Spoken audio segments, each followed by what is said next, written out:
大家好啊！首先就多謝大家收睇今日嘅 CPA Chat and Talk 嘅直播啦。今日我哋就好高興請到ACCA 香港分會嘅前會長同埋畢馬威香港企業稅務諮詢服務合夥人何家輝先生 Stanley 嚟接受我哋訪問啦。Stanley 就啱啱卸任咗會長一職，係咪？係啊，今日我講少少因緣啦，我都要好多謝阿 Stanley 啦。即係話説就我係今年華師嘅會長啦，咁喺好多場合咧，阿 Stanley 都對我係非常之照顧嘅，係啦。佢正話我多謝佢就話互相照顧啦。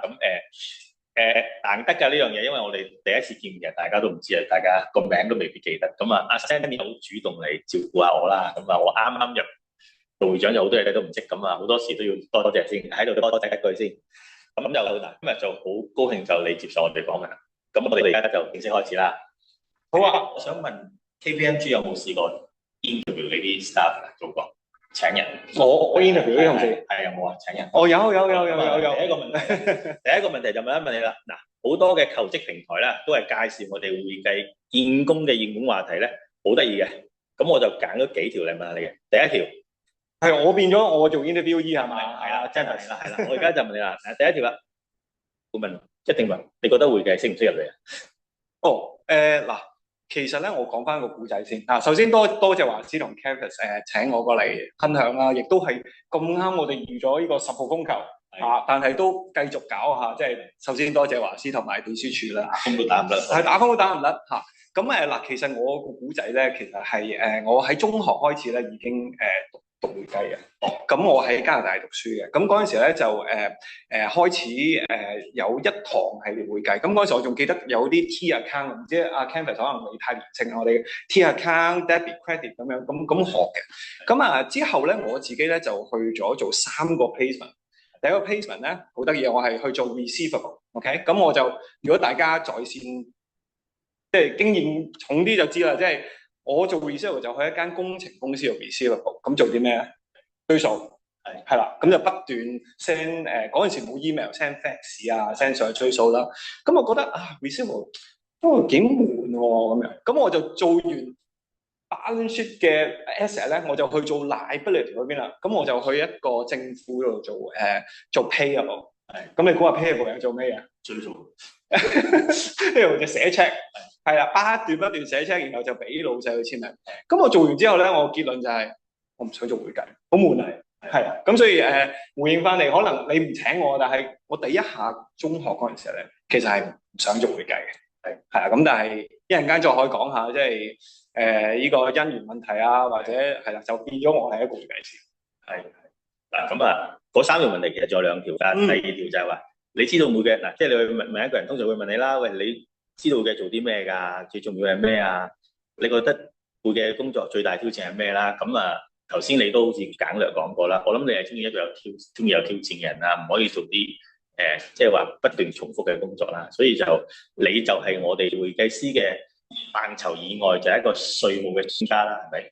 咁我哋一路都會問啲問題。而家不如我哋睇翻頭先，你就話你讀中學嘅時候已經係讀會計啦。咁其實係點解會揀會計咧？OK， 咁又要再講個故仔喎。咁我嗰陣時候喺中學就堅決唔做會計啦，即係同自己即係雖然而家拍自己塊面啦嚇，咁唔做會計嘅。咁之後咧我就中學咧我就升大學喎。咁嗰陣時咧我個年代即係而家可能唔興啊。嗰個年代咧好興讀工程嘅 engineering 咁我就同自己講，我一定要讀 engineering。咁點知咧即係考試就考唔到。係啦，咁嗰陣時候咧都冇放棄嘅，都想繼續同即係我哋叫 science 嗰邊去努力。咁我要小心啲講，我驚講粗口。我之後咧就入咗科咧，就係 agricultural science。係啦，中文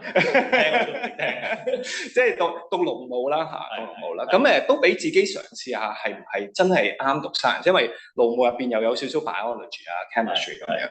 咁俾咗1年時間自己，咁最後咧都係決定自己都係唔係好適合。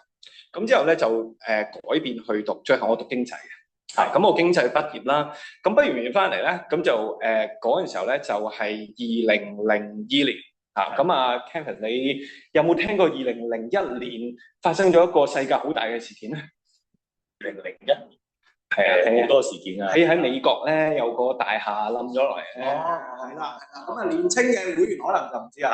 係咁咧因為2001年咧就有架飛機撞咗落去啦，咁然後咧幾年係啊幾年前真係好似咁嘅，真係係啦，咁我翻嚟嗰陣時候咧就係2002年翻嚟，我畢業嘅。咁嗰陣時候就我記得嗰陣時見工咧，都好難。咁所以即係呢個都係我有少少啟發，就係而家我都一陣間都可以分享多啲嘅，即係我都好開心過去一年咧，同多啲年青人傾，即係大家都分享，即係而家經濟都唔係好啦，就業都唔係好，咁我都用翻我自己嘅個案，點樣可以即係揾到我自己中意做嘅工，而公司又請我啦嚇。咁再講翻最後一步就係點解會入咗會計，其實。真係我嗰陣時候我印象好深刻，就係2002年Summer 翻嚟嘅。咁我有見過做保險經紀啦，我亦都試過去嗰陣時係而家唔知興唔興啊？而家去考 MT 啊 Management Training 係啦。咁我就試過去考一個發展商嘅 training。咁入到嗰陣時我記得起薪啲係咪係7000蚊啊？咁但係咧我行到入個 hall 度，佢就請咗即係呢個 Management Training 嘅 interview 咧係喺大學嘅其中一個 hall 去做。哇！入到去嗰度係400個人喺度，咁最後梗係失敗咗啦嚇。咁但係想話翻俾你聽，當時個競爭好大。咁最後就誤打誤撞就 apply 咗 KPMG 啦，畢馬威啦，咁就一做到20年。嗱，咁啊，你頭先講你 sharing 咧，咁我哋都其實 Stanley 咧，大家睇佢咧，好正能量嘅，永遠都係笑眯眯嘅。呢樣嘢咧，其實喂望到你都開心嘅，真係。係啊，所以我覺得。咁我望多啲，我影張相俾你望下。所以我成日一去到第一個就揾你影相啦。好啦，嗱咁頭先咧做咗20幾年稅務啦，咁點解會一路係專注喺稅務工作，直到而家又唔做第二啲嘢咧？係咪精英嘅精英先係做稅務？講多個話題啦，我哋即係內行嘅人就話。做稅啲人揾到錢㗎。OK。咁我回應翻先啦。其實我之前係做過一段時間做審計嘅，係啦。咁我入咗 KPMG 之後咧，我嗰陣時就去咗嗰陣時候咧可能即係年青嘅會員可能唔知啊。我哋好多時間係當年即係2003嗰啲時間係幫緊啲大國企上市。咁我哋咧就好多啲同事咧就會係派咗去內地去做我哋，咁包括嗰陣時候我哋稅務部都會出人去做我哋。咁我最深刻就係嗰陣時候我哋係幫一間4大銀行做我哋嘅。咁我個角色就都可以分享少少。我個角色咧就係每日去 interview 6個嘅 credit officer。咁即係你知道一間 bank 最大嘅 asset 就係啲貸款啦。咁我嘅角色咧就係每個 officer 就會同我傾偈，咁然後咧就睇下嗰個所謂個貸款係咪健康，需唔需要減值啦。咁我記得嗰陣時候咧，因為嗰陣時候未有電子檔啦，好多時候咧佢哋係將所有嘅 file 係一個個盒，佢哋係一個啡色盒，好得意，我印象好深啊，有個啡色嘅盒拎過嚟。咁然後咧就掀開同我解釋呢個窿咧其實就係好健康嘅，佢還到錢嘅咁樣。咁我深刻其中一個最深刻咧就係佢喺度同我，即係嗰個窿已經所謂嗰個貸款啦，唔好講個貸款咧係開始還唔到息，即係開始還唔到息啦。咁我就同嗰個窿同嗰個貸款經理講咗，喂，好似唔係好掂喎咁啊。Stanley 唔使驚，即係當然各用各語，我又用啲唔鹹嘅國語啦。佢話唔使驚㗎，佢係有抵押品嘅。咁我哋仲喺度爭拗佢抵押品咧。佢話依間係一間做洗衣粉嘅廠嚟嘅。佢嘅抵押品咧就係洗衣粉。係啦，咁大家仲喺度爭論緊洗衣粉1噸洗衣粉係值幾多錢，可以做幾多 collateral。咁呢個都係一個幾得意嘅經驗，就係即係我有做稅務咁，但係有經驗可以去做審計啦，去學下洗衣粉1噸幾多錢啦，點樣可以攞嚟抵貸款啦。咁之後我嗰個角色咧就翻去稅務，因為其實我都係中意做稅務多啲，咁所以就喺稅務度中間都一陣間都可以講，我又有個角色係做一啲我哋所謂流程上面嘅優化啦嚇。包括喺內地做一個我哋所謂嘅共享中心，咁呢個一陣間可以再同會員分享啦。好啊，咁我哋都係講翻稅務啦。你頭先都係真係好中意做稅務啊。咁喺度有冇啲咩好心得或者有啲難忘嘅經歷？即係做稅，我諗好多啦。咁講一兩個。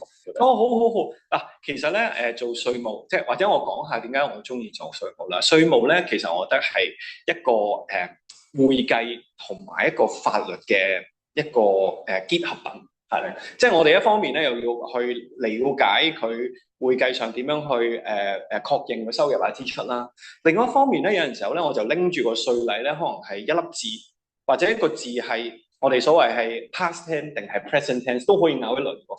咁所以即係可能我人又衰啊，中意拗下嘢啦。咁所以有陣時候即係諗呢啲中間嘅空間去點樣幫啲客慳稅咧，係即係有多即係而家都係有啲滿足感嘅。咁你話深刻嘅情況咧，大企業慳稅呢個都常見，但係都唔係好深刻。反而我多數比較深刻咧係一啲小嘅納稅人。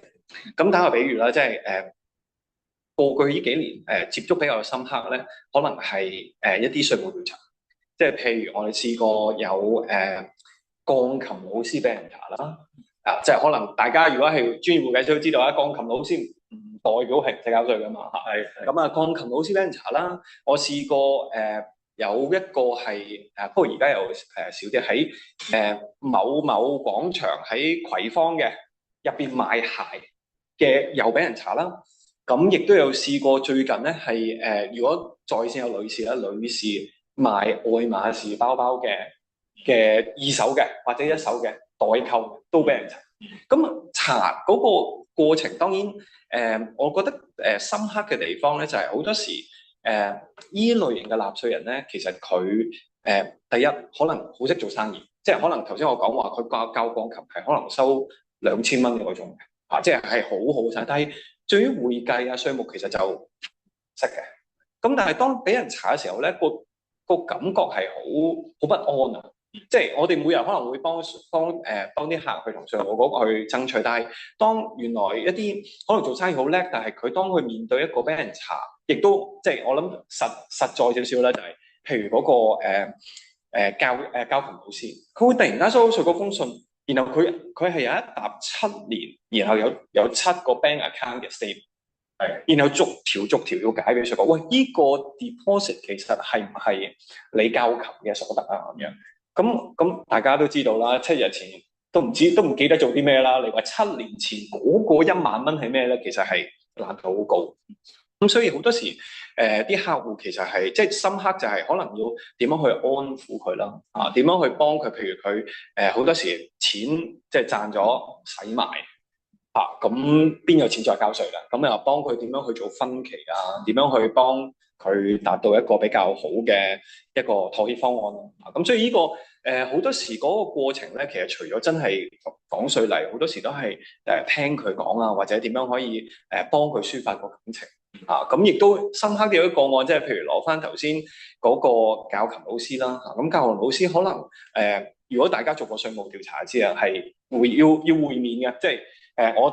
假設你係教琴老師啦，咁然後我就坐喺度，咁啊對面就係稅局嗰兩個官啦，咁嗰兩個係教琴。係啦，嗰稅局嗰兩個官啦，咁啊係啦，稅局兩個官咧就會問好多問題，你係估唔到喎，突然間咧問一條問題，我話阿 Canvas，你係教琴啦嚇，你細佬係做咩㗎？哇，咁我突然間點解問你細佬嘅咧？知佢有細佬。係啦，佢又知道佢有細佬嘅咧，咁原來咧佢細佬都係教琴，咁所以即係有牽涉咗原來細佬又係會有一啲所謂嘅斷補收入。咁啊，另外攞頭先喺葵芳賣鞋嗰個例子啦，咁啊又係同佢去同稅局見啦。咁啊見下嗰陣時候，阿林生，你好似你爹哋係做啲咩㗎？咁啊阿林生又點解你問阿爹哋退休好多年㗎咯？佢好似上年喺西九都買咗一個單位喎，你知唔知？你有冇幫手俾錢啊？咁樣係啊，即係好多出人意表嘅嘢，或者就算係我哋作為稅務代表咧，都打個突。咁所以即係呢啲咁嘅印象，或者點樣去幫啲客去做呢啲嘢，嗰啲係幾深刻。係，咁我都明白啦。即係其實頭先阿 Stanley 一講咧，我係被人查嗰個咧。我首先佢個樣點解成日笑咧？其實就係話，其實安撫哥係好犀利，佢喺我隔離，我都有啲好有信心。咁呢個真係解釋咧。喂，其實你嗰種氣場係會真係會令到個客咧係好安心。我講真，我都唔係。咁我覺得我哋會計咧，其實好多時都想即係去感染下人哋，尤其是即係而家唔開心嘅嘢都成日都有啦。咁所以我覺得都啱嘅。即係 Kevin，我諗我哋大家都係啦，即係俾啲正能量。你直頭係正能量，同埋都係一個典範啦。我哋會計師望佢嗱，即係有公仔骨骨啊，即係望落去啊。我哋講得俗啲啊，即係有啲料到啦，即係唔係話你坐喺度笑笑口又幫到你嗱。咁啊，好啦，繼續啦。一畢業就有 KPMG，咁即係話 KPMG 就係你個而家即係話你工作嗰廿幾年都喺呢度啦，廿年啦。咁個成長路個發展過程係點？入去可能係由慢慢咁樣上，咁我哋呢度啦，係嘛？咁我哋簡單講一講，因為我哋都好想知係Big 4啊。唔係Big 4咧，其實就即係或者我嘅經歷啦。首先開頭做咗半年審計啦，咁做完半年審計之後就翻稅務組，就開始譬如學最簡單，我諗即係有其他同行都係即係開始做報稅表啦，咁然後可能再進一步就做一啲稅務爭議啊，答稅局嘅問卷啦，咁然後再進一步可能越做就行個市場越前啦，就可能要幫啲客戶去做一啲事先嘅稅務籌劃啦，又或者係而家近呢幾年多啲就係個人嘅稅務籌劃啦。咁嗰個階梯其實喺四大都係明顯嘅，即係可能做2年就會升個 grade 做2年 OK， 但係我諗嗰個得意嘅地方咧，或者頭先阿林會長都有講，就係嗰個挑戰性啊，即係我覺得都未必係Big 4啊，就係喺會計界咧，其實好多時咧就係當你好叻做嗰樣嘢，即係我成日都形容好似喺個廚房咁樣嘅，即係我開頭就喺個廚房度切下菜啊。當你切到可以雕化，即係嗰個紅蘿蔔可以雕到個觀音出嚟咧，唔使做啦，你去做其他嘢啦，你去落鑊，你去煮，你去炒啦咁樣。咁當你好叻去炒餸嗰時候咧，佢會同你講你唔好炒咯，你行去出邊你去行去出邊做 waiter 做經理啦。咁當你管人啊，然後做經理都做到好叻咧，佢就話咁你都唔好做經理啦。你去開一間新嘅鋪，你做老細啦咁樣。咁所以我覺得喺會計或者尤其是喺做稅務啦嗰個我都成日同啲後生仔講就係話，其實每個階段都喺度變緊咁亦都你每個階段學嘅嘢啊，或者需要嘅資源咧都唔同。咁如果你係真係中意成日都成長嘅，咁我覺得會計就或者稅務啦，就係你想要嘅目標咯。咁我覺得得意嘅地方就係亦都係我有時同啲學生去講就話，其實咧你當然啦，我梗係想去做耐啲嘅，但好多時同啲學生講就話，你做咗3年先，你有個 Q 咗啦，咁你咪有個保護網咯。你有個保護網，你出去做，可能有啲同事中意炒下股票。或者你有啲同事中意自己開間餐廳我哋都有個好出名嘅即係嘅阿發都係咁啦咁我話冇錯，咁你有個保護網，咁你出去闖完之後，可能你中意翻嚟㗎嘛，可以翻嚟做翻會計師咯。咁所以呢個都係我覺得即係我嘅宗旨嚟。呢個我都同意嘅。咁我哋內地就叫我哋個證書叫做黃金證書。嗱，咁講翻你頭先講我哋呢一行啦。其實我本人就覺得會計係冇天才。我哋呢行咧，讀書還讀書，你係真係要叫做到一個專業嘅會計師咧，你真係要好似少林寺咁咧，係真係日日喺度錯綜學習，真係要啲時間，同埋我哋個知識應該係我哋要流動。即係你係真係好似頭先阿 Sir，即係你嗰啲就應該係公司嘅重點杯場做啲培植嘅人物啊，即係就呢度做2年咁啊，慢慢就去到最高峰嗰位啦。咁我覺得我哋會計呢個行業嘅人都其實係不斷做不斷學嘅，即係譬如你話做稅填個稅表啦，跟住又做下 audit，咁都係用嗰個係流動嗰個去增進你嘅知識啦。所以呢行我哋比較特別啦，就唔會話你話你真係天才，你可以一落到嚟咩都識，係冇可能。我除非有人話俾我知係啦，我覺得就冇乜可能。好啦，絕對同意啊！即係我諗阿林會長嘅補充一下，即係其實每一日我都喺度學緊即係我打個比喻啊，即係幾得意嘅就係，譬如我近排我哋做稅務咧，成日都想幫人哋慳稅㗎。亦都近排可能做啲初創啊，或者做創投啦。咁點解我話學嘢咧？就係我哋其中一個角色，即係如果大家了解稅例咧，就係話我哋做一個所謂嘅研發，我哋要攞啲稅務好處，我哋要話嗰個研發好勁啊嘛，即係或者嗰個係創新或者係有突破咁樣啦。咁有個客就會走嚟同我講，阿 Stan，我做咗一個咧係可以人面識別嘅。咁即係人面識別即係可以咁樣認識。咁咁我嗰日咧就帶，即係我話，我哋一齊走去稅局，同稅局解釋，我哋真係叻㗎咁樣。咁啊，我就話，等一等先，我呢個 iPhone 10都可以㗎喎，都可以開到個 screen 入面咯。咁但係佢即係個客戶就會，即係亦都係長知識，佢就話，我哋嗰啲唔係咁喎。我哋嗰啲嗱，如果你用 iPhone 嘅話咧，可能佢係其實如果我都有學嘢，人面識別咧，其實原因係嗰個鏡頭計到你每一個部位嘅距離，即係你隻眼嘅距離，你個鼻人中嘅距離啦。咁佢話可能正常一個 iPhone 咧，可能係4後唔記得個 number，幾百個點距離。不過我哋嗰個咧係幾千個點嘅距離喎。咁我就咁點解你要整幾千個點咧咁樣？咁佢就話嗱，呢個就係重點啦。佢就話嗱，我哋咧就係幫嗰啲虛擬銀行開戶。咁我哋咧虛擬銀行真係冇掂啊嘛。虛擬銀行咧佢就好驚你用一個 3D 嘅 printer 笠咗個頭。嗱，我係 Canvas， 我想扮 Canvas， 我就影咗你張相，然後就 3D 印咗阿 Canvas 嘅頭，然後笠落我個頭，咁咪開到戶咯。佢就話，所以我哋嗰個精準咧要10倍或者8倍。咁我又係長知識喎。咁所以我覺得即係回應翻劉會長，我哋會計得意嘅地方咧，因為我哋永遠都 connect 唔同嘅 business， 而我哋要學嘅嘢咧係要喺佢哋度又會吸收到一啲嘢翻嚟。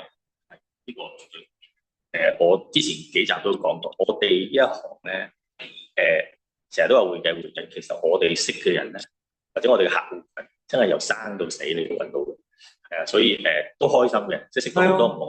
你頭先講呢樣嘢，我係啱啱先知啦。所以佢喂，其實即係就係咁對，已經知道人面識別個 function 係度個距離啦。我諗好多人都撳出嚟好多點點，但唔知係咩嚟嘅。咁啊，學到嘢。好啦，咁我哋知道4大啦，就有嗰啲訓練，KPMG 都有噶嘛，都有啦。有。有冇做過 mentor 或者 mentee 先？有嗱，我哋公司咧好特別嘅，我哋公司或者其他行都會有啦，或者我自己覺得呢個係幾有意思嘅，就係我哋有2個角色，一個叫做 performance manager，即係嗰個人咧其實係俾分俾你嘅，即係佢會綜合好多唔同你做嘅人咧，就會幫你打分。咁你年尾咧就收幾多 bonus 啊，升唔升職啊嗰啲就係嗰個打分。但係我哋有另外一個角色咧，叫 buddy。或者 mentor 嗰個咧唔係打分嘅，嗰個就真係了解你啊，關心你啊，你啱啱入職嗰陣時廁所唔知喺邊啊，指你去廁所啊咁樣。咁我覺得嗰個關係咧，亦都嗰個 buddy 嘅關係，我哋以前咧係我哋叫阿爸阿媽啊，或者阿哥細佬咁樣，即係真係做咗一個 bonding 出嚟。咁我自己都好有幸啦，即係有唔同，即係或者我講咗我嘅 mentor 先啦嚇。咁有個 mentor 其中即係有好多嘅金句咧，係真係令我好深刻。咁容許我有講啲啊嚇。咁又小心要講粗口其中一個俾我深刻咧，佢就話 Danny 我哋做嘢咧係我哋係要 deal with the SHIT 我哋就唔係 jump into 個 SHIT 嘅，係啦。咁嗱，你聽落去又好似好粗俗咁樣，你講乜嘢咁樣？但係你諗翻，其實嗰個含義就係我哋每一日，尤其是我諗下林部長都係，我哋尤其是去到即係算係管理啦，尤其是睇一個生意，我哋好多時咧到我哋個 level 咧係出問題嘅時候，即係可能有個客嘅投訴啦，個 deadline miss 咗，或者我哋會，譬如我哋琴日報稅，可能係，唔好意思啊，Stanley 有張報稅表遲咗啊，係我哋錯，即係好多時候去到我哋嘅 level 係啲未必係好嘅嘢嚇。咁我諗呢一個 mentor 想話俾我哋聽就係話，你唔好跳咗入去，你一跳咗入去咧就可能感情用事點解會咁樣㗎？嗰張稅表點解唔可以幾時去？即係有個好重感情，或者想揾淨係話要好似感情上嘅發泄。即係我諗呢個 mentor 想話俾我聽就係你褪翻而家呢個 situation 就係咁啦，你去接受咗佢，然後你點樣去處理佢，或者點樣同個客去 say sorry 啊，或者點樣去同稅務解釋咁所以我諗呢個嘢都擺喺我深刻即係個深度好深刻。另外一個我都借少少時間再講，就係當我升做合夥人嘅時候啦，咁即係大家喺度好開心啦。咁其中一個前輩就走嚟同我講，佢就話其實做合夥人咧，其實做3樣嘢嘅啫。你唔使做多呢樣3樣。就話第一，你去做大個 business 係啦。第二咧，你揾個承繼人係。第三就係交俾我。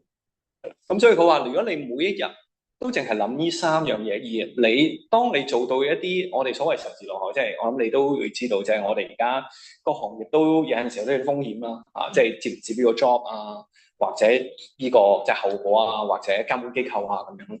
咁佢就話得，你總之，當你唔知道你點樣做嘢，你拎翻呢三個任務出嚟，呢個係咪跟住你三個？如果係嘅話，你就會 make 嘢啱。咁呢個就即係牢牢咁樣記咗喺我心裏。咁你頭先講就話係令你好深刻嘅 mentor 啦，係啦。咁 mentee 咧，有冇啲 mentee 你對佢好有深刻印象？有嗱 mentee， 我覺得mentee 我覺得其中一個我繼續喺會計界嗰度咧，係其實我覺得即係當然啦，好多人會問話回報啊，我覺得其實睇住身邊嘅成長同埋自己成長都係一個回報。即係我諗我最深刻反而唔係我升職，係我見到譬如有個由細到大，然後喺度長大，然後到可能升 manager 咁樣，嗰個嘅滿足感，即係當然唔係全部歸功於我啦，但係個滿足感係好大。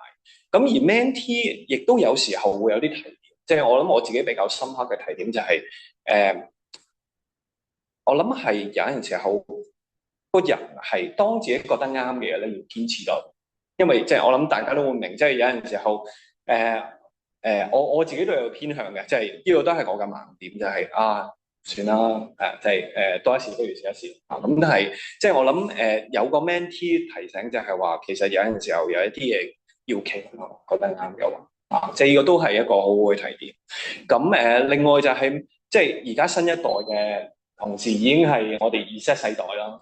咁我而家都喺度即係未有一個 perfect solution，但係好努力咁樣去了解呢個新世代佢哋嘅工作方式或者佢哋嘅諗法咁可以另外再分享。我就覺得真係我哋以我哋華師啦，呢啲新世代啲諗法係我哋諗唔到。好多嘢我哋都覺得你唔好以為你識佢唔識，其實佢識得多過你。都係我哋都係講呢度教學相長啦。嗱，咁 KPMG 今年80年，喺度恭喜咗先嚇。多謝啦，啱啱咁好盛大啦。咁KPMG 就會通過啲 alumni 嘅計劃咧，就維持同啲前僱員嘅聯繫嘅。呢個計劃其實實施咗幾多年，你知唔知啊？呢個我哋所謂 alumni 咧，即係舊員工嘅一啲所謂嘅活動組織，其實一直都有嘅。即係我入 firm 咁耐都有，但係呢個我覺得係一個平台，即係我哋可能有啲活動係大堆嘅咁大家 connect 或者有一啲公司嘅新資訊咁我哋會有啲發布。咁但係我覺得好多時咧都係要即係一個所謂嘅人同崗中嘅 connect。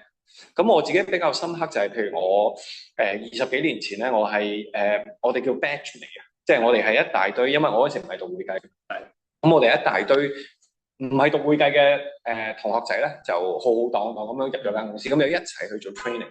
咁我覺得嗰個關係，因為大家個經歷咧，其實就嗰個關係會咁亦都即係大家會經歷過一啲開心唔開心嘅。打個比喻啦，之前有個舊同事就會喺可能年頭會間公司會有啲壓力，即係有個足球員嚟咗香港又最後冇踢波咁樣，即係有好多事件鬧咗出嚟。咁嗰個舊同事都會有啲壓力。咁我哋即係因為有20幾年嘅一個 bonding，咁大家會互相支持下。即係無論係開心，即係譬如我上年做會長大家好開心出嚟食餐飯。咁但係譬如有一啲開心或者有啲要支持嘅，都係互相支持。咁我覺得嗰個公司做咗個平台，但係都係每一個人嘅一個 people to people 做。好啦，咁頭先其實你一嚟到就話，你當日做會計咧就覺得好悶啦。咁呢個問題其實我個個都問㗎啦。喺好多人眼中咧，即係當年嗰個你都係其中一個。喂，會計真係好單調，好悶，好似淨係得數字報表帳目。嗱，你嚟講係最好嘅，我覺得你就應該一啲都唔悶啦，係嘛？頭先聽你講，即係你真係我哋嘅範疇以外，都係第一個嘉賓嚟講，我哋即係傳統嘅核數以外，咁可以同我哋分享下咧？係咪真係好似你當日喺中學讀書嘅時候覺得喂，好悶。我諗但係頭先我聽你講，其實你好享受你嘅生活。係好享受，唔係呢個真係好享受衷心嘅，即係我諗我即係當然，我覺得而家回望翻嗰啲T account 啊、Ledger 啊，佢個只不過係個基層嘅 foundation。咁，但係嗰個係即係嗰個先係你要識咗嗰樣嘢，先可以俾到個客一個全面嘅意見嚇。即係譬如你話即係可能我稅務上做到嘅，我會計上做唔到嘅，咁其實都唔係一個我哋全面嘅意見。咁亦都而家我諗得意嘅地方就係，譬如我哋香港最近都有好多政策改變啦，即係譬如而家又聽到伊斯蘭即係嘅資金又好多，即係大家會傾下伊斯蘭資金啊、中東資金啦。咁我又覺得我自己又好嘢喎。我近排譬如有個客係諗做伊斯蘭嘅金融，咁我又特登去上下堂學下，點解伊斯蘭嘅債券咧係咩嚟嘅咧？點解成日都講咧？咁啊，慢慢又再去深入，原來咧伊斯蘭嘅教義林生，你有冇宗教信仰啊？林生，我咩都信。你咩都信 ？OK 得。咁啊，原來咧伊斯蘭嘅宗教咧係佢覺得嗰個金錢唔係一個商品，所以咧你唔可以收息嘅。係咁但係大家講話，伊斯蘭債券你用收息，咁即係乜嘢啊？咁原來咧就係如果要做伊斯蘭債券嘅話咧，係要中間要做一啲安排，令到咧佢又達到債券嘅目的，但係又唔係一個利息。咁所以即係呢個又會啟發到我，喂，咁我係做稅務啫，但係慢慢又引申到我去學下，喂，伊斯蘭其實係個教義係乜嘢啊？又或者點樣可以達到伊斯蘭嘅一個合規嘅金融啊？咁呢個都係即係我覺得好似每日都長緊知識咯。咁啊，至於回望翻係咪好悶？係有悶嘅時間嘅，咁但係我覺得即係咯，樂觀啲去睇，每一日學到唔同嘅嘢都係幾得意。就大家要明白，要做到一個專業同埋成功嘅會計師咧，其實就如果就係 Stanley 咁啦，真係要不斷去學一啲新嘢。其實都唔容易。你諗去學呢樣嘢，你真係犀利。即係意思啦，即係我諗個心態真係決定一切啦。即係有陣時真係你去到呢啲咁嘅位置，叫你再去讀咧。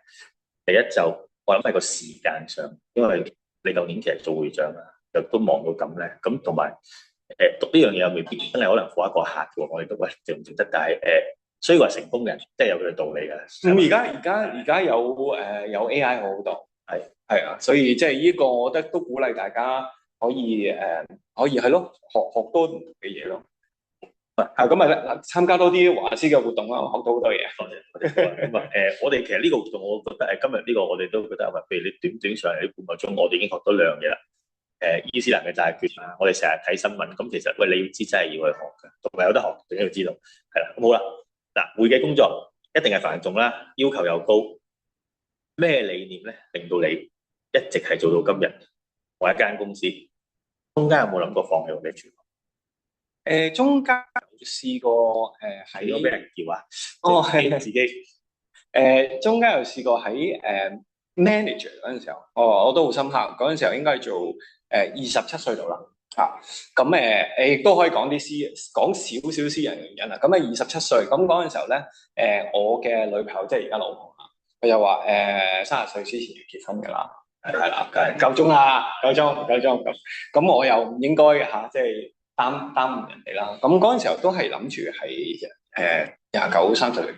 咁我嗰陣時候喺27歲嗰陣時就有諗，如果我結咗婚之後，咁就唔好即係轉嚟轉去咯喎。咁嗰陣時係有一刻係好想去，我唔係唔中意我做稅務同埋稅務同會計嘅。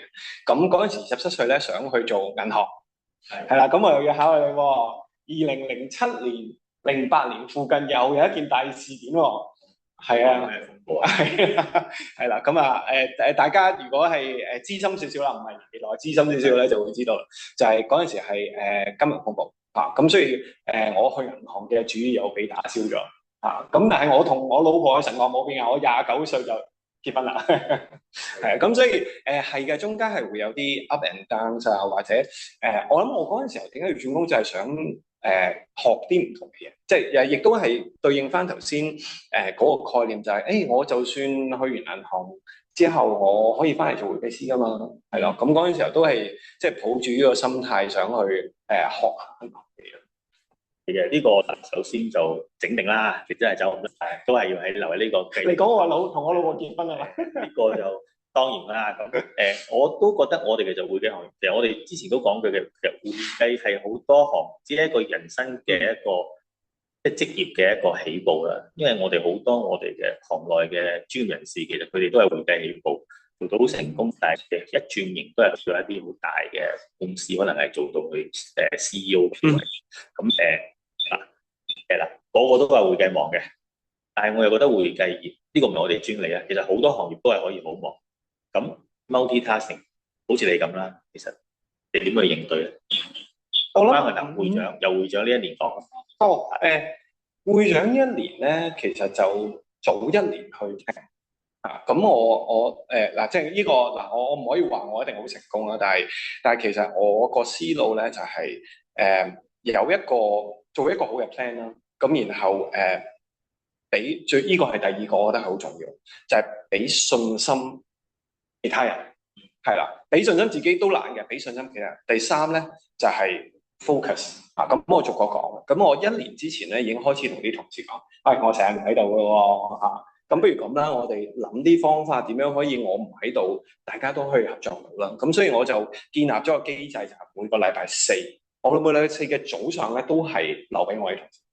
咁我每個禮拜四嘅早上都會見唔同嘅同事，去同佢傾工作啊，或者佢生活啦，或者其他瑣碎事啦嚇。咁所以禮拜四係一個同事嘅一個交流，咁亦都係我講啲工作嘅安排等等，即係我聽日唔喺度啊，你早啲俾我，或者你 email 俾我等等交低啦。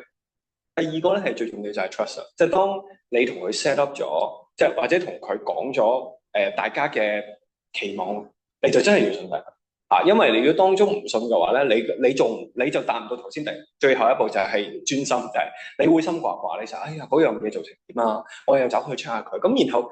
你 check 佢咧，佢又覺得你唔信佢喎，係啦，你唔係講咗下個禮拜先，下個禮拜四先傾喎，點解中間你係咪唔信我？所以咧係要完全放手，信晒，係啦，即係嗰樣嘢直情唔好諗。第三就係 focus， 我覺得第三 focus 咧就係當真係做一樣嘢咧係完全 focus 嘅。咁呢個我都喺度努力緊，就係因為大家都知道而家好多手機身邊好多嘅干擾。咁所以我自己嘅方式就係一定要揾一啲空間咧，係可以完全即係真係除咗四樓咯嚇，即係可以完全唔理其他嘢嘅，即係我哋細個好似孫悟空咁樣，係真係喺一個密封嘅空間練功嘅啊。咁呢個我覺得都係要慢慢去揾到自己個空間。呢個其實都係你喺 KPMG 同你同事個相處之道啦。咁可唔可以講一講你哋 KPMG 有冇啲 team building 啊、bonding 呢一類嘅？有，即係嗱，我哋 team building 有試過其中一個印象深刻啲就係試過用報紙起橋啦嚇，即係我哋全部同事咧淨係得報紙嘅，要起一條橋係越長同埋越高，係啦，咁大家就可能會好迷茫，就係報紙點樣去整，咁但係都即係遲啲有機會大家可以去玩下，即係會到時就會發咗一啲好新奇嘅嘢嚇，即係可能有啲人做吊橋啊，有啲人用好普通嘅方式橋，有啲人係做拱橋啊等等。咁但係我諗想講嘅就話，其實嗰個係一個lesson，即係或者一個平台去大家了解好多，亦都呢個係我自己比較即係心裏邊比較關注咧，就係疫情之後。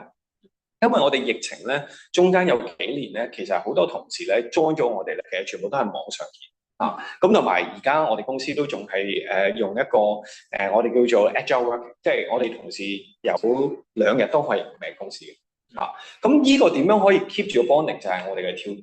即係我成日都打一個比喻，就係平時我哋喺 office 見到喺 pantry 斟水，我會同你傾下偈嘅，但我唔會特登打個Teams call 打嚟，喂，你斟咗水未？係啊，咁所以我覺得呢個係即係而家個 team building 咧，要再進一步，點樣可以強化大家嘅關係？因為大家見嘅時間會少咗。呢個我絕對同意啦。其實我哋華師為例，我哋都希望搞多啲即係課程咧，係希望有多啲現場。因為我記得我當以前打工嘅時候，我老闆就成日講嗰句成日飛嘅，飛入邊有生意嘅。我覺得人與人嗰個真正嗰個互動咧，係我唔會話喂網上嗰啲係慳咗啲時間，但係始終我哋都係有個互動係好重要嘅，我覺得。呢個係啊，呢個我林總又差少少，即係我上2個禮拜上咗一個上咗一個堂啦，咁佢係一個Harvard Business School 嘅一個 reference 啦，咁佢就話喺 AI 年代，其實咧最重要係2個 skill set，即係人最重要2個 skill set。第一個 skill set 係 skill to learn new skills， 即係你個人要 open 同埋肯去學新嘅嘢，因為你即係我諗大家都知道，幾年前大家 AI 復活嗰時候，去寫 program 啦，去寫 program 啦，點知而家反過嚟，寫 program 係最容易被取代過去。係咁，所以你係要 redeploy 去學 new skills。第二個咧就係林部長講嘅，就係嗰個 human touch 即係你嘅我哋所謂嘅 sympathy 唔係 human touch， 即係你人係中意同類即係 alike 嘅人做生意或者做 friend 嘅咁所以第時雖然有 AI， 但係如果始終個 buyer 個 seller 都係即係 human 嘅話咧，我覺得嗰個 human touch 同 interaction 係好重要。亦都而家AI 嗰個而家有少少嘅現象係發現咗，就係同事或者我自己都係啦，寫嘅 email 好靚㗎，哇 perfect email， 你中意 British style 又得，你中意乜 style 又得，但係當佢講 present 嗰時候，或者我都係，即係當講嘅時候係冇咁順暢嘅咁所以呢個都係喺我心目中，即係除咗 bonding 之外，點樣去幫同事或者自己啦，嗰個 up skill 都好重要。好啦，咁你講起 AI 啦，咁頭先我哋都知道 AI 係入面嗱，而家個個都話啦，會計師嘅工作會唔會俾 AI 取代咧？咁你認為 AI 對於會計嘅工作而言係一個挑戰定係一個機遇咧？既挑戰又機遇雖然又係好老土嘅方式，但係我覺得而家我自己見到咧係增加效率，但係咧好多時係個人層面，即係譬如我自己而家唔叫同事 draft email 啦，自己 draft， 或者譬如琴日我去做一個演講，我以前叫同事 draft， 而家我就叫 AI draft。咁呢個係個人嘅效率嘅提升，但係而家我喺度心目中想做嘅嘢咧，或者即係阿林部長頭先線下有問就係話，喂，退咗任你做啲咩咁樣？其實我喺度即係俾我心下一個任務咧係點樣可以用 AI 係一個組織嘅提升即係或者我再講多少少就係我頭先開場咪有講就係我06年嗰陣時候咧幫公司或者稅務部啦喺佛山做咗一個我哋叫共享中心。咁嗰陣時候咧係可能20幾個人。咁嗰陣時就係將某一啲嘅我哋喺香港啲同事唔想做嘅嘢，即係好我哋叫做 copy and paste 或者對數嘅嘢就交咗喺佛山去做。咁慢慢亦都係有中間有啲挫折啦一陣間可以講下啲挫折。咁但係而家慢慢咧，我哋就要再諗咯。當好多嘅嘢擺咗喺佛山度做，咁佛山咧就要再 upskill 啦。即係我哋可能頭先 copy and paste 嘅其中一個例子，我哋以前咧左邊個 mon 係一個 XLA， 右邊個 mon 係 Word document 咁樣啦。咁我哋咧以前係真係叫同事 copy paste copy paste。咁而家我哋就寫咗個 robotic， 即係夜晚 overnight 就可以做晒呢個 copy。咁佛山嘅同事咧就已經唔係做 copy， 係對即係做 cross check。咁所以佢就成功 upskill 咗。咁但係呢個只不過係第一步，我哋再慢慢AI 做底層，然後再 upskill 佢哋。咁呢個過程係我希望可以嚟緊呢幾年可以即係再做多啲嘅嘢。咁呢個我覺得係機遇嚟嘅，同埋但係你話點解我有好老土嗰個挑戰咧？就係大家都係做緊嘢，即係如果嗰個 market， 如果譬如我哋其中一間會計師事務所或者其他會計師事務所，你交你做，你唔做，咁你就唔可以喺個 market 度競爭力。咁所以呢個係我其中一個即係退任之後要一個重點要諗嘅嘢。希望你有多啲咁嘅資訊同我哋分享。好啦，咁做咗咁多年啦，我哋又講翻啲人性化啦。好啊，我如果問你，令你最覺得驕傲嘅事，即係除咗你應承老婆29歲結婚嗰件事之外咧，同埋最遺憾嘅事係乜嘢咧？就係嗰年金融風暴啦，可唔可以講一講，分享下？驕傲嘅事嗱，其實真係唔係，即係我又唔係好即係講真，林會長多謝林會長今日即係帶咗好多公務俾我，但係我覺得我都係好平衡嘅。咁如果我可以啟發到一啲年青人或者在線嘅會員，我真係係啦，真係多謝你哋。咁我其實真係最開心，反而係見到譬如某啲，即係我印象最深刻咧，其實係譬如前幾日有個同事升咗職，咁我做咗合夥人，咁佢就會走嚟同我講，佢話：Stanley，你記唔記得？多謝你啊！你記唔記得你係我入職第一個揾我食飯？我真係唔記得咗啊！即係佢話，即係原來呢啲好少嘅嘢，我即係我唔好意思啊，我唔記得咗。但係好少係原來係擺喺人哋個心好耐。咁亦都倒翻轉頭，我點解會繼續喺即係呢個公司，或者我覺得某一啲對我係好好嘅人，就係譬如我Campus 未必要做過，我哋每年8月15號咧要將啲稅表沖去稅局擺落去個箱度。咁其實我嗰陣時做 Junior 咧都係。即係8月15，大家都知道一定係30幾度噶啦。咁你係成身好似，即係我最印象深刻就係沖完去稅局翻去 office 咧，已經係好似沖完涼咁啊，成個身濕晒。其實最深刻或者最鼓勵嘅嘢咧，其實係反而有個西人 partner 就出嚟拎住我哋好興8月15號食雪糕，因為做完嘢啦嘛食雪糕。咁走嚟，我成身濕晒，佢走嚟拍一拍我，佢話多謝你就俾個雪糕俾我。即係我覺得原來係好少嘅嘢。可以 create 到個 difference， 即係令到好深刻嘅嚇。咁所以你話如果真係可以即係講話少少驕傲，就係即係大家可以喺一個公司入邊或者一啲團隊入邊咧，可以令到原來做多一步就可以影響到其他人。咁遺憾真係冇乜遺憾。我諗遺憾就係嗰陣時候。可能讀書再勤力啲咯，係啊。咁但係即係我覺得而家就將勤補拙嚟，而家再努力學習。咁我諗其實我一開始都去多謝阿 Stanley 嚟啦。我諗你可能自己係你做咗好多關心你身邊嘅人，你都唔知嘅。即係我諗開始其實我當日真係好記得，就係我去到望一望啲全部都唔識，就係識你。咁你又其實大家都唔識嘅。咁嗰刻就你係主動埋嚟同我打招呼。所以其實我諗你個性格就係中意去幫人嗰啲人。同埋你嗰種笑容係會令到人哋主動咗埋嚟傾偈嘅，係啦。咁我都多謝你啦，希望你繼續去幫多啲年輕人啦，即係以你個處事同埋個做人嘅作風，即係話勤力啦、專業啦，同埋真係會去幫啲有個心去幫人啦，嚇，好難得啦，好難。跟住我哋又去翻啲好人性嘅範圍啦。你覺得人生咧，我哋一早規劃啊，定係順勢而行，見步行步？OK，非常好問題。我嗰個人咧，其實係好中意做 planning 即係我老婆係有陣時係幾人愛嘅，即係佢其中一個最唔開心嘅嘢咧，就係佢每次想話我去旅行啊，我話好啦，跟團啦。咁因為跟團就係最好 planning 同埋最有效率去用啊嘛，即係又係早出晚歸咁樣。咁但係我覺得有陣時候人生只可以做準備。即係你話完全嘅 planning 係冇 perfect 嘅。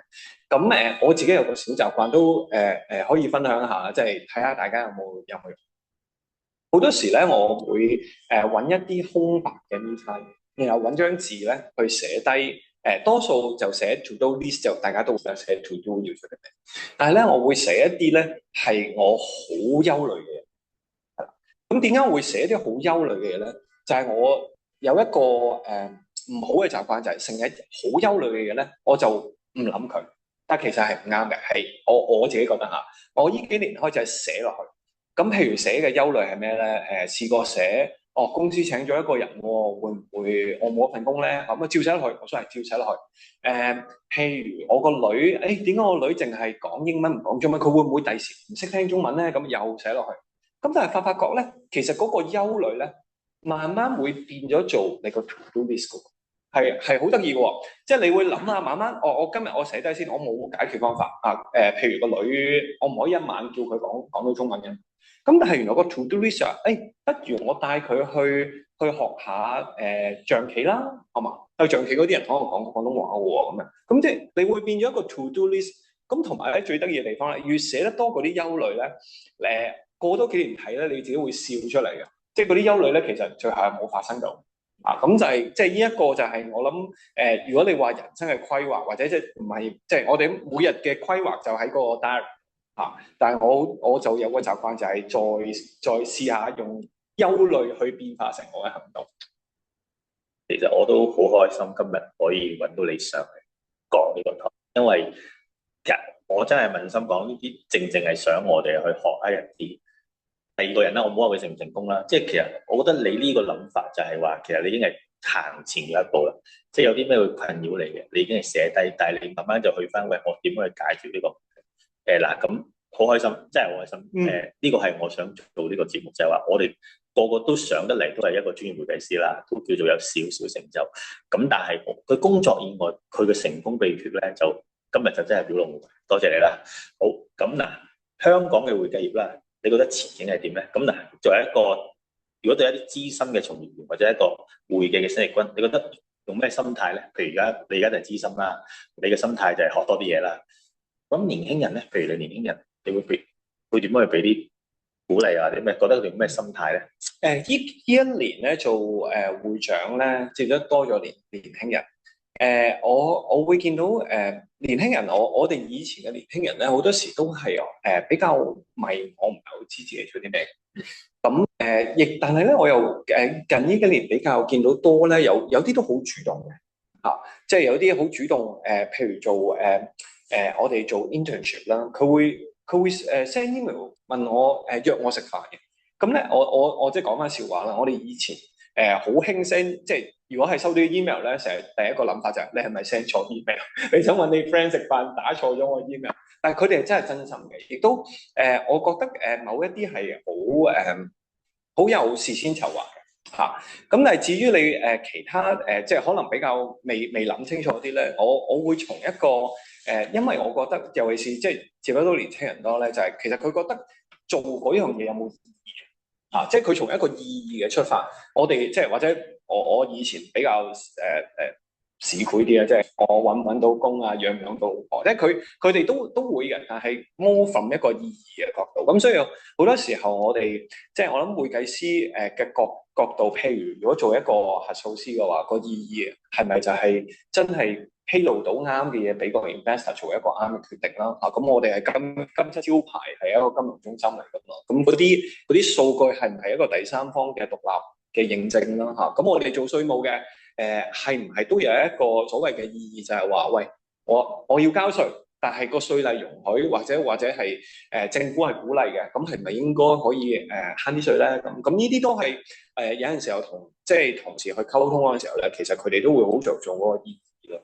咁所以譬如我哋都會有啲我哋公司都做咗好多年咧，就係喺深水埗去幫SOCO 社區合作行會，咁其實都會俾到啲同事一啲機會，譬如幫啲小學生補習啦，初嚟即係新移民小學生補習啦。咁呢啲都係會話俾佢聽，其實即係我哋一方面係即係會計審計，咁一方面其實都係回饋翻社會。另外一個咧，好多我哋同事好中意咧，就係去幫奧比斯我哋奧比斯咧就會大家知道係行手術啦，咁我哋有啲同事就會去 OBC 幫手咧，就係做 translation，即係個醫生要 translate，然後先做到個手術。咁呢啲都係即係我諗同事或者希望如果在線有啲新力軍嘅話，即係明白嘅，我哋作為僱主都知道，即係如果間公司更多我哋所謂嘅社會責任啊等等，咁呢啲我哋努力緊咯嚇。咁我自己都以身作則，即係有陣時好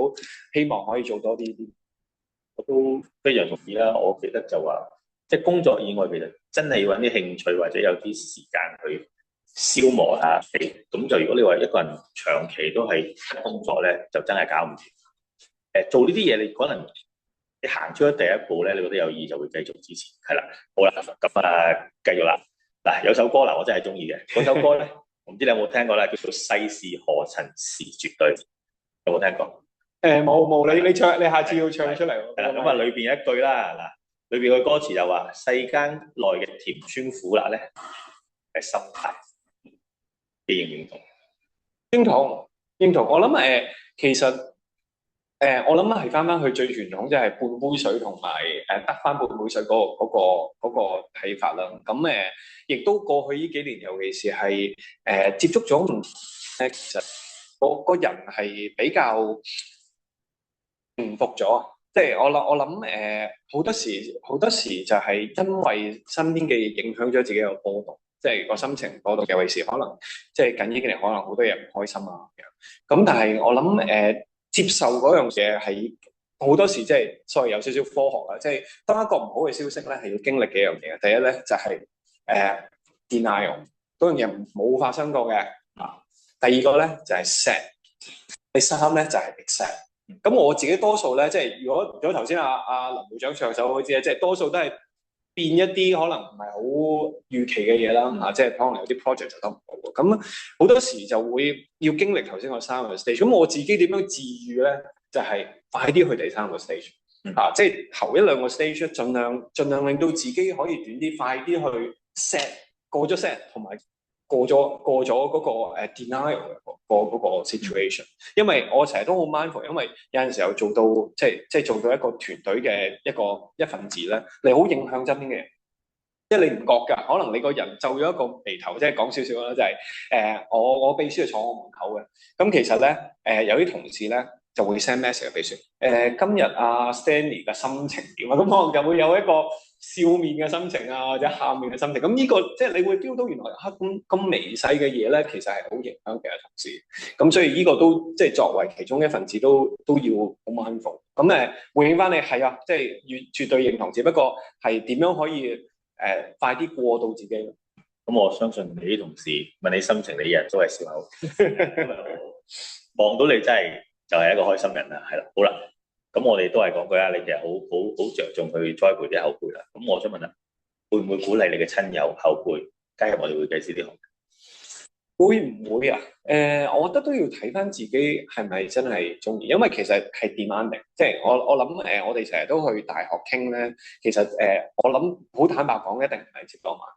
咁但係如果睇翻，如果想追求即係收入係嚟咗一個 reward 啦，咁同埋嗰個滿足感啊，同埋見到嘅人、接觸嘅人咧，咁其實係一個幾 fulfilling，即係我哋覺得幾全面嘅一個活動。咁所以呢個亦都有同事離開嗰陣時會同我講啊，Stanley 其實我唔係好中意，我中意可能多啲時間去做 slasher 或者我可以放工之後去做瑜伽嘅，所以我會選擇一份工係工作時間短啲，咁我都尊重。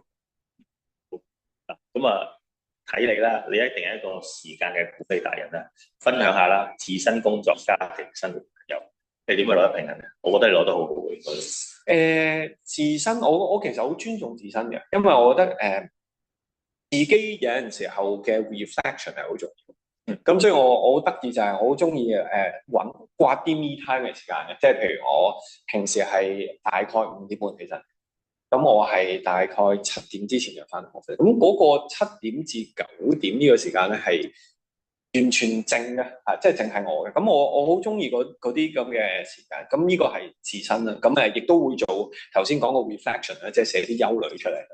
咁另外就係增長知識啦，呢個時間。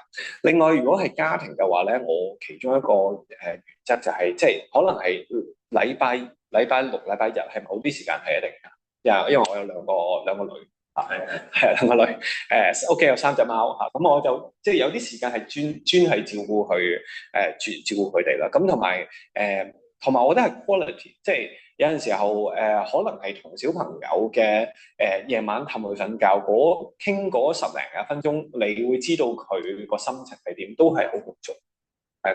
朋友就而家都難啲去約，不過就會繼續努力去約嚇。咁同埋今年過去1年識咗好多新朋友。我都有3隻貓，不過我有一個女啫。好啦，好咁最後啦，一個專業嘅會計師，你覺得重中之重嘅原則同埋守則係乜嘢？我覺得係一定，即係又係有少少老土啊，即係誠信啊，即係誠信係即係冇個個 party 啊，即係所有嘅 stakeholder 點解會揾你，點解同你合作都係一個誠信。咁但係誠信咧，其實係要經歷做出嚟嘅。即係你信我啦，會順利，即係一定係要經歷一啲大家做過嘅嘢，大家有合作過、成功過你，做到你嘅承諾嘅。咁所以尤其是而家我哋呢個世代，真係太多嘢發生緊，同埋太多嘢要求太短時間去覆啊！即係我講笑嘅，以前咧我哋寄信寄 fax 咧答覆人哋冇所謂啦，佢都 fax 咗過去，寄咗過去都要3日之後先翻轉頭。你哋中間有3日係你知道嗰樣嘢唔翻嚟。咁但係而家咧，尤其是即係有短信有 IM 呢啲咧，其實嗰個要求嘅時間係會快好多。咁所以呢個都係要掌握得好啲，點樣去honour到你嘅承諾同埋 up pace 到。好，咁就嗱1個鐘啦，好快。今日我講翻少少啦，咁其實我好開心啦，揾咗阿 Stanley 上嚟啦。咁今日係我真係喺一個鐘頭之內，我係首先係學到咧你嗰個處事啦，即係完全係諗唔到嘅。即係我平時我雖然都叫做識咗你一段時間，但係我唔知你點樣去處事啊。但係我哋就成日都笑笑，咁其實都係有原因嘅。我覺得你係一個好有計劃嘅人啦，即係你所有嘢你都係會諗一諗。咁你亦都係一個好正面嘅人啦，即係諗到之後做唔到，你亦都係有另外一個方法係去令到自己係過咗嗰一關啦。咁呢都非常值得我哋學習。咁希望大家都可以喺阿 Stanley 今日呢1個鐘頭嘅説話裏邊咧，有啲靈糧。我就自己真係好多啦，咁啊好多謝你啦。咁就亦都好多謝你做 ACCA 會長嗰年間，為我哋嘅業界做咗好多嘢啦，譬如個人力車啦，都俾咗好多資訊我哋啦。咁希望你繼續留喺呢個會計界，繼續為我哋嘅年青人同我哋業界繼續服務啦。好多謝林會長，多謝林會長，多謝各位線上嘅朋友，多謝 ，thank you。好。